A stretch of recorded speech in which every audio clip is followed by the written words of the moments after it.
Loblaw facing backlash after it started testing a new system that forces shoppers to scan their receipts from the self-checkout before they leave the grocery store.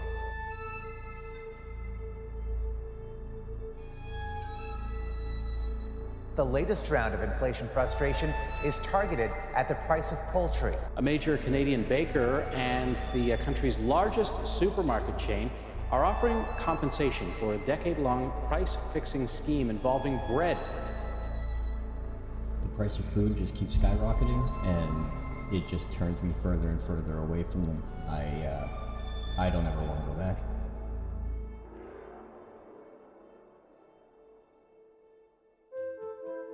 Galen Weston is one of Canada's most recognizable CEOs. As the face of Loblaws, Superstore, and No Frills, he's also one of the most scrutinized. Now it's his paycheck that's making headlines. As the Globe and Mail first reported, Weston earned a total of $11.79 million in 2022, an increase of more than $1 million from the year before. How can he get a raise when we're paid too much for food? Canadians have focused their frustration over soaring food prices on the grocery giants, though executives insist they're not taking advantage of inflation to boost prices. It's not just about profit. It doesn't go to me. It goes back into this country. That may be tough to hear from many Loblaw employees whose paychecks haven't even kept up with inflation. They can't afford to shop where they work. People ought to be compensated vis-a-vis their skills and the value that they bring to the company. I mean, you can't argue with that. But the question is, when does the gap become so much so as it is morally offensive?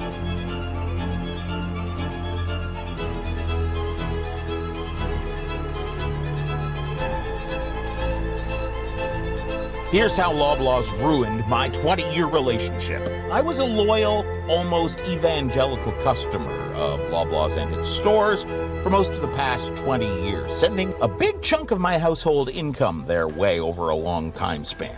But the past few years, the company has become outright antagonistic to its customers, and I'm fed up. In the meat section of a Toronto Loblaws, an eye-popping price tag for a tray of chicken. Almost $27 per kilogram, more than $37 for 5 breasts. It's shocking.